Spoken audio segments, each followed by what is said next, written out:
Hello everyone and welcome to my studio. My name is Kristen Olson Stone. Today I'd like to show you how to paint a beautiful watercolor painting of Amalfi, Italy. So this photo is quite detailed. There are so many buildings and there's a famous church down on the right, and it's very eye-catching because of the bright bougainvillea in the foreground. What I'm going to do is show you how to simplify this photo and make a charming watercolor painting. So I'm going to start by drawing the bougainvillea in the foreground very loosely, and I'm just kind of outlining a few of the bougainvillea flowers. And I want to make sure that my line of flowers doesn't go straight across, and I want to angle it up on the side higher than what it is in the photo. And I'm going to write Amalfi, Italy, down on the bottom. And I'm going to start with drawing the church. So I'm going to make it a little bit bigger, and I don't want it to be as far over to the right as it is in the reference photo. So I rarely draw things exactly as they are in the reference photo. I typically like to make some changes. My goal is always to make a really good painting and not necessarily an exact replica of what I'm drawing, even though I can. It's also more fun to change things. So there's the church, and it has some nice sort of dome-shaped stripes. And we'll put a window here, and then there's another roof that comes off of the side of the dome. I'm going to draw this line and kind of make it swing out a little bit, just because I like how that looks better. So there's our roof. There's some really nice perspectives in this picture.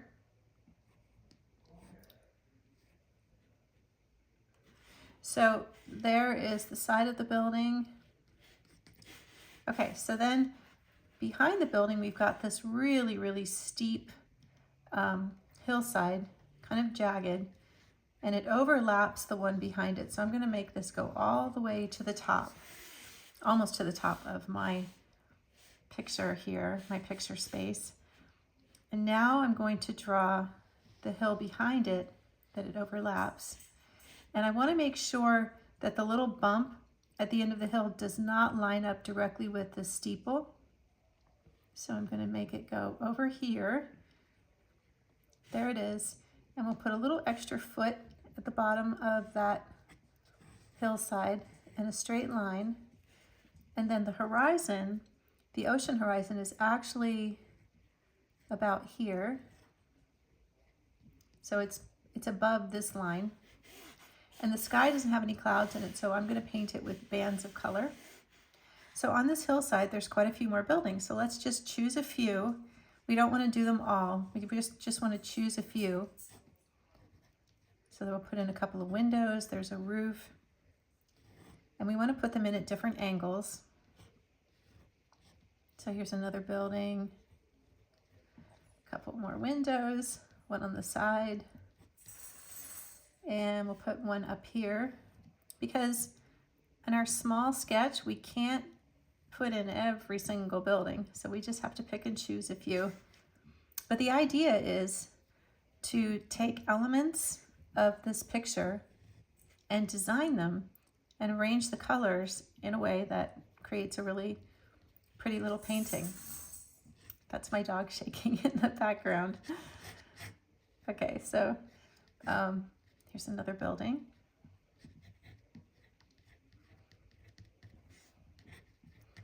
And there's also some trees here. So we'll just kind of draw some wiggly trees. I want to have some nice deep rich greens down in this section so that it sets off the pink. And I'll put one more building up here like this. Like that. And then we're going to add a few boats. So we'll put this big yacht here, and we'll put a few sailboats. So you just kind of want to draw a little shape like that and a long mast. And we'll put one down here. You just want to put a few in and arrange them. And now we are ready to paint, except I'll put in one more building up here. Make that one look a little further away. Now we're ready to paint. So I'm going to be painting with only 6 colors today. The colors I'm going to be painting with are Azo Yellow Light, Azo Yellow Deep, Quinacridone Rose Magenta, Perylene Red, French Ultramarine, and Turquoise Blue. And these are all Rembrandt colors. And I'm going to be painting with a 1/4 inch dagger brush by Silver Brush Belle Aqua. So I'm going to start right away with the Bougainvillea in the front. By the way, I have experimented with a lot of different collections of 6 different colors and 12 different colors. And these 6 colors work really, really well together. I can paint almost anything with them. So this is a split primary with a warm yellow and a cool yellow, a warm red and a cool pink, or cool red, and a violet blue and a greenish blue. So that's a split primary. So there's so many combinations, so many colors to choose from. So I've experimented with so many different color combinations, and I really like this one. But you know, it depends on what you're painting too. If you want a fall color palette, this might not be the right one, but it's perfect for summer flowers. So now I'm going to dip into the Perylene Red,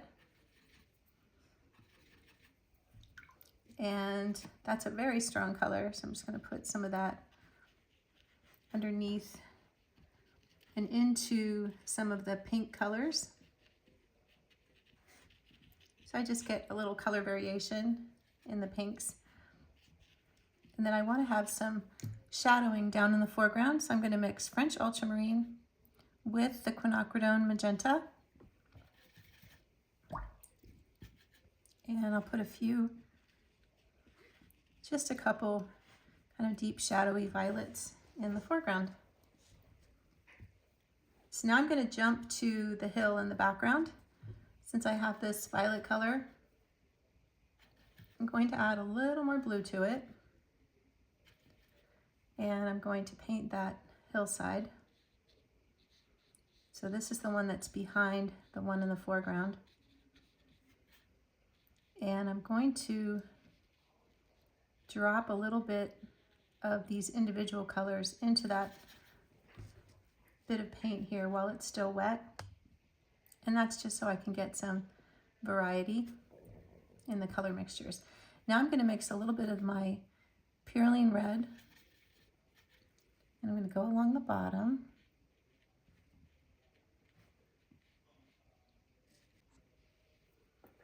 I just want to get a nice little slightly darker part of this hill at the bottom. Now for the sky behind it, I'm going to jump over to the sky, and I'm going to start with French Ultramarine at the very top, and I'm putting it down very lightly, so that means I've just used quite a lot of water. And as I bring the sky down towards the horizon, I'm going to change the colors.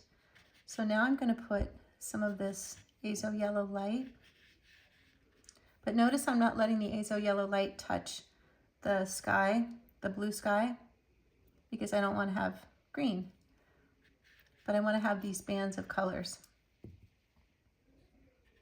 So I'm going to take a little bit of the red. I'm just going to paint that in between so I've got a transition. Then as I come down closer to the horizon, I want it to be pinkish. But I've mixed the Perylene Red and the Quinacridone, but I want it to be very, very light, so this is a little bit too dark. So I'm rinsing my brush and adding some water.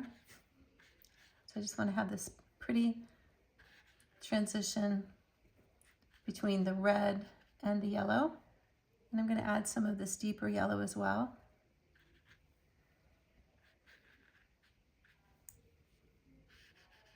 There, so we've got a pretty sky. I just wanted to have complementary colors between this orangish yellow sky and the bluish violet hillside. Now let's jump over to the dome. So I'm going to use Azo Yellow Deep by itself.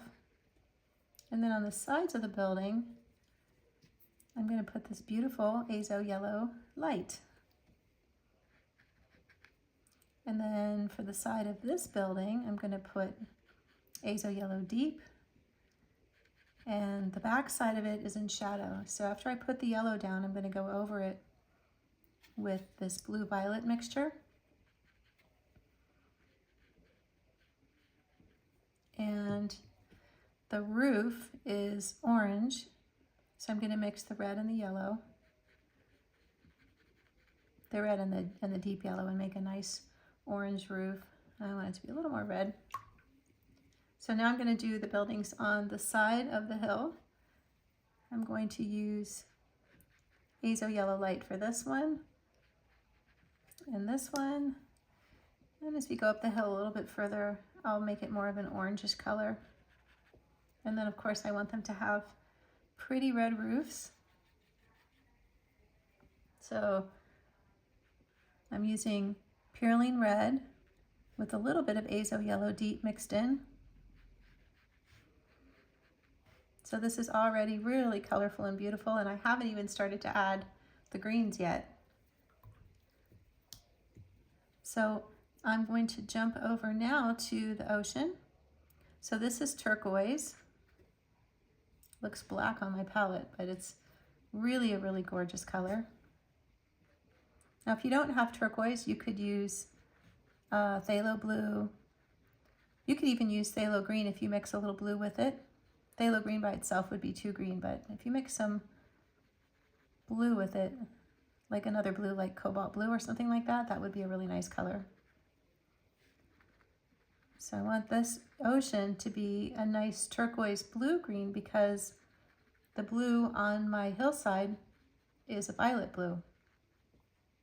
So my palette is set up as a split primary, but that's also how I'm approaching the arrangement of my colors. You know, there's color composition and then there's regular composition. There's composition of lines, but you also have to think about composition when you apply your colors. And it's always a good practice to think about complementary colors being near each other.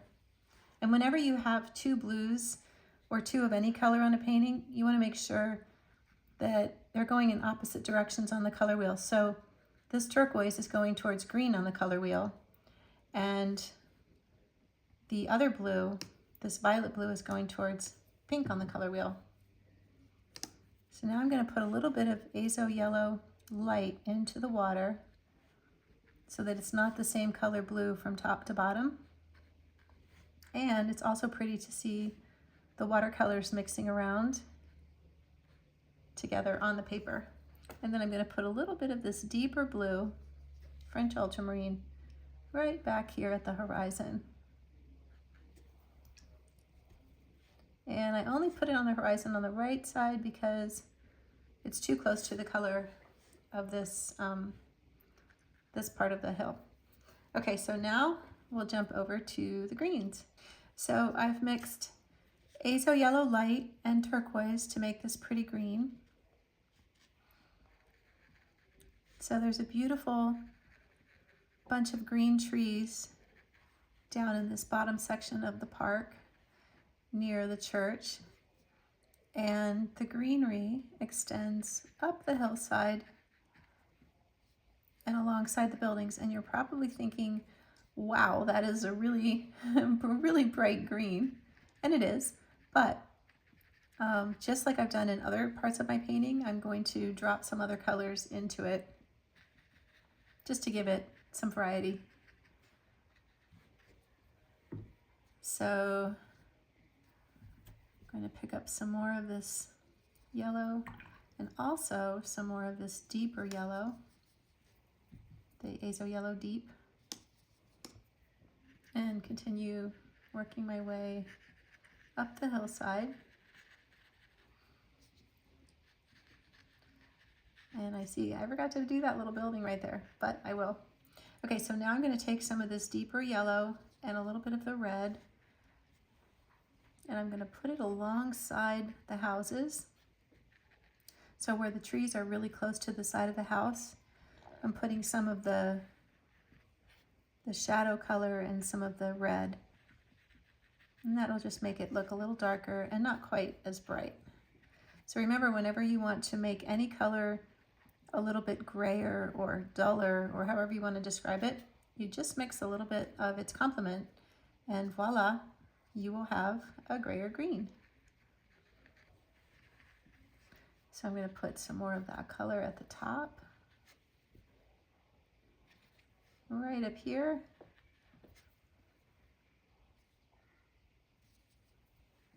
And then we've got a nice hillside. So I'm going to paint the sides of these remaining couple of buildings nice light yellow. And I'm going to put the shadow color of the violet and the pink on the shadow side, which is this side, here and here. And now I'm going to mix up a really pretty dark using French ultramarine and Purline red. And I'm going to paint just little tiny brush strokes for the windows.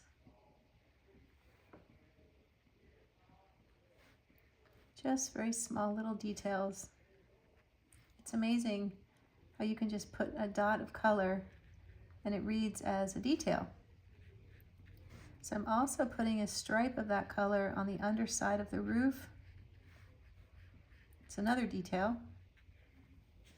And I'm going to put one on the underside of the dome. And the dome also has a bit of shadow on the side facing the viewer, so it sort of looks like it's backlit. So now for the boats are also backlit, so they look really dark.